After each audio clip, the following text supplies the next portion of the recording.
Batman Arkham Asylum is an action-adventure game developed by Rocksteady Games and released in 2009.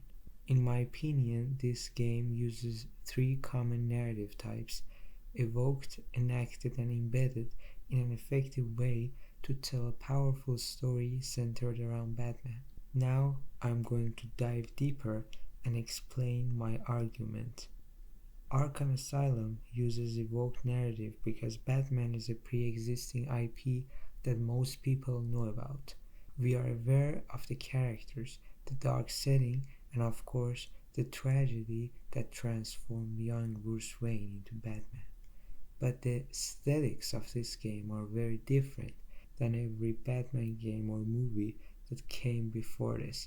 For example, this was the first game that accurately depicted Batman. When you play the game, it really feels like being Batman.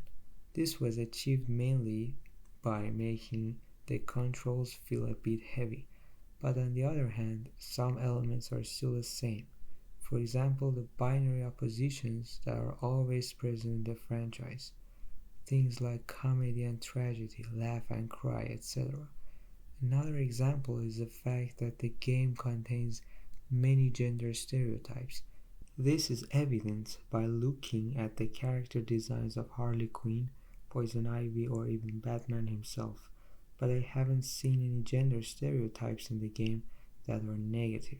Enacted narrative is used in the game because essentially it is how the game tells its story. The most important parts of the narrative are shown as cutscenes that get triggered after finishing specific tasks. For example, after defeating a boss or entering a new area in the asylum. And finally, the game uses embedded narrative to satisfy those players who want to know more about the backstory of the characters or how this horrifying asylum was created in the first place. The game does this mainly with the help of the tapes that are placed throughout the map.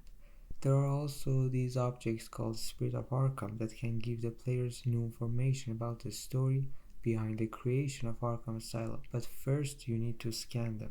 In conclusion, Batman Arkham Asylum uses these three types of narrative very effectively. This led to attracting different audiences from those categories and starting, in my opinion, the best superhero trilogy in the gaming history.